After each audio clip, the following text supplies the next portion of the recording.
తెలుగు రాష్ట్రాల్లో సంక్రాంతి సంబరాలు, భోగి మంటలతో మొదలైన పండగ సందడి.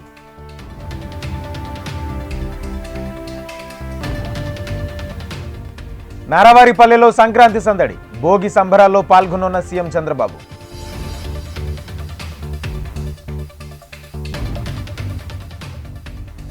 రాష్ట్ర ప్రజానికానికి సీఎం రేవంత్ రెడ్డి పండగ శుభాకాంక్షలు. సంక్రాంతి తెలుగు ప్రజల్లో కొత్త వెలుగులు నింపాలని ఆకాంక్ష.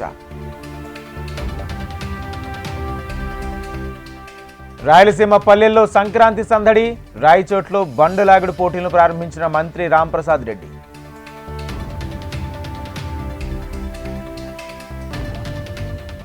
పవిత్ర నదుల సంగమంలో సాంస్కృతిక వైభవం, ప్రయోగ్రాజ్ వేదికగా ఆరంభం కానున్న మహాకుంభమేళా.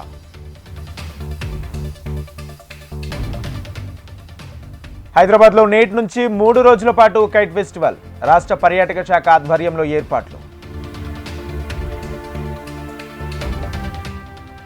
నవశకంలో ఫీ4 విధానంతో భాగస్వామ్యం కావాలి, ఆర్థిక అసమానతలు తొలగిపోతేనే అందరి ఇళ్లలో సుఖ సంతోషాలన్న సీఎం చంద్రబాబు. విమర్శలేని రాజకీయ జీవితానికి విద్యాసాగర్ రావు ప్రతీక, విలువలతో కూడిన రాజకీయాల్లో యువతరాన్ని ప్రోత్సహించాలన్న CM Revanth.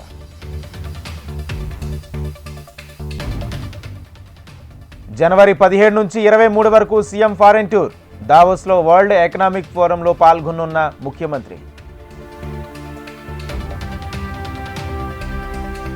Markandeya lift irrigation ప్రారంభం, పాలమూరును సస్యశ్యామలం చేయటమే ప్రభుత్వ లక్ష్యమన్న భట్టి.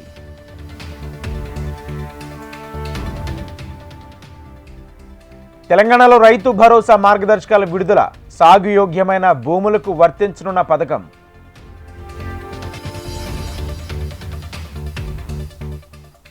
మంత్రి పొంగులేటి శ్రీనివాసరెడ్డికి తప్పిన ముప్పు, టైర్లు పేలి కంట్రోల్ తప్పిన కారు, డ్రైవర్ అప్రమత్తతో తప్పిన ప్రమాదం.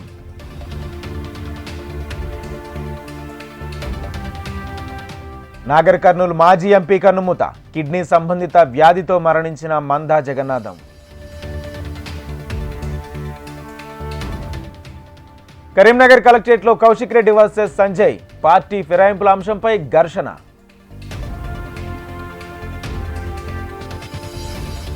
ఫిరాయింపులపై ఎవరికీ మాట్లాడే అర్హత లేదన్న ఎమ్మెల్యే సంజయ్, రానున్న కాలంలో కాంగ్రెస్ సభ్యత్వం తీసుకుంటారని స్పష్టం.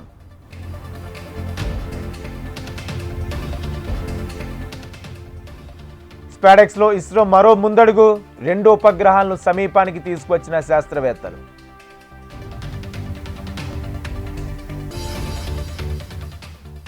ఐపీఎల్ షెడ్యూల్ను విడుదల చేసిన బీసీసీఐ, మార్చి 23న ప్రారంభం, మే 25న ఫైనల్.